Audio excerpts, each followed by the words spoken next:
Perang Israel yang menyerang Palestina kembali pecah. Kali ini Israel sudah mendeklarasikan perang ke Palestina. Banyak yang bilang perang ini bisa berkepanjangan. Di situ muncul kekhawatiran ke resiko ekonomi hingga resiko di pasar saham. Kok bisa? Apa pengaruhnya?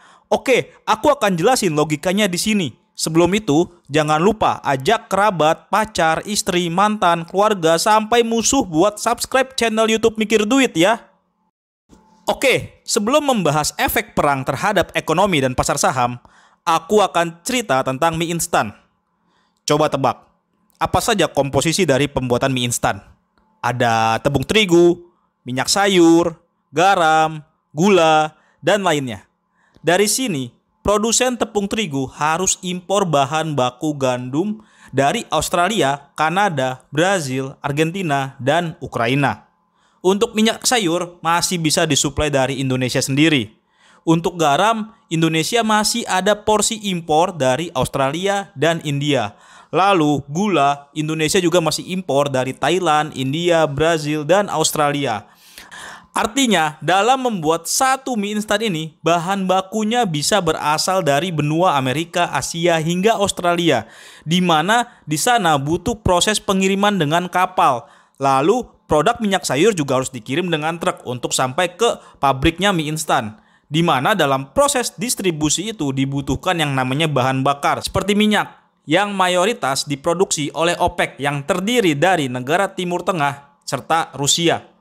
Sehingga dari satu produk ini saja sudah punya hubungan dengan banyak negara. Secara sederhana, konektivitas antar dunia untuk saling melakukan transaksi perdagangan dalam membuat satu produk ini disebut free market atau pasar bebas.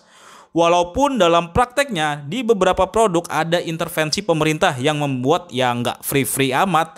Lalu apa hubungannya dengan peran serta korelasi ke ekonomi dan pasar saham? Oke. Kita bicara perang, bahasa kerennya geopolitik. Ketika ada beberapa negara perang, salah satu senjata utama itu bukan tembakan, rudal, atau nuklir, tapi mematikan ekonomi. Hal itu sempat dilakukan oleh negara blok barat, yakni Amerika dan kawan-kawan, yang sempat mengucilkan Rusia dari perdagangan internasional gara-gara perang dengan Ukraina. Ya, walaupun akhirnya mereka sendiri juga yang kena getahnya karena terjadi krisis energi pada 2022. Yang bikin kamu holder saham batubara pasti riang gembira. Meski sekarang udah jadi deg-degan lagi ya. Hal itu juga bisa terjadi ketika Israel perang dengan Palestina. Lalu nanti jika Amerika membantu Israel dan beberapa negara Timur Tengah membantu Palestina, ujung-ujungnya bukan baku hantam perang, tapi saling mematikan ekonomi. Misalnya dari sisi AS bisa saja mengucilkan akses negara Timur Tengah ke konektivitas perdagangan, walaupun menurutku tidak mungkin. Di sisi lain, negara Timur Tengah punya kekuatan besar di produksi minyak. Seperti Iran bisa saja menutup Selat Hormuz yang jadi tempat lewatnya kapal-kapal yang berisi 17 juta barrel minyak per hari yang lewat situ. Lalu Iran dan negara Timur Tengah lainnya yang mendukung Palestina bisa saja mengurangi produksi dan ekspor minyaknya. Sehingga sesuai hukum ekonomi, supply berkurang, permintaan tetap tinggi. Artinya harga minyak bakal naik tinggi. Masalahnya, kondisi ekonomi global lagi tidak baik-baik saja. Kenaikan harga minyak yang tinggi nantinya bisa membuat inflasi naik lebih tinggi lagi. Padahal Amerika Serikat lagi mati-matian nurunin inflasi dengan menaikkan suku bunga yang agresif dalam 1,5 tahun terakhir.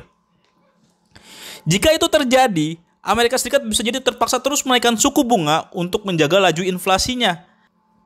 Ya, efeknya adalah ekonomi melambat hingga tidak bisa bergerak dan itu bisa berefek ke negara-negara berkembang termasuk Indonesia.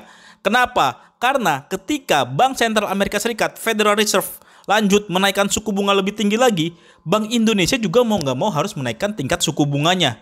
Tujuannya demi meredam arus modal asing keluar yang bisa bikin rupiah melemah.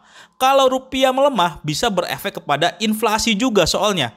Akhirnya ekonomi mengalami perlambatan. Kinerja bisnis jelek, dengan kinerja keuangan emiten yang ikut melambat, pasar saham juga jadi tidak menarik. Pemodal besar lebih nyaman simpan uang di obligasi atau deposito, bahkan emas. Itu semualah yang membuat perang berhubungan erat dengan ekonomi dan pasar saham. Jadi sudah paham kan pengaruhnya?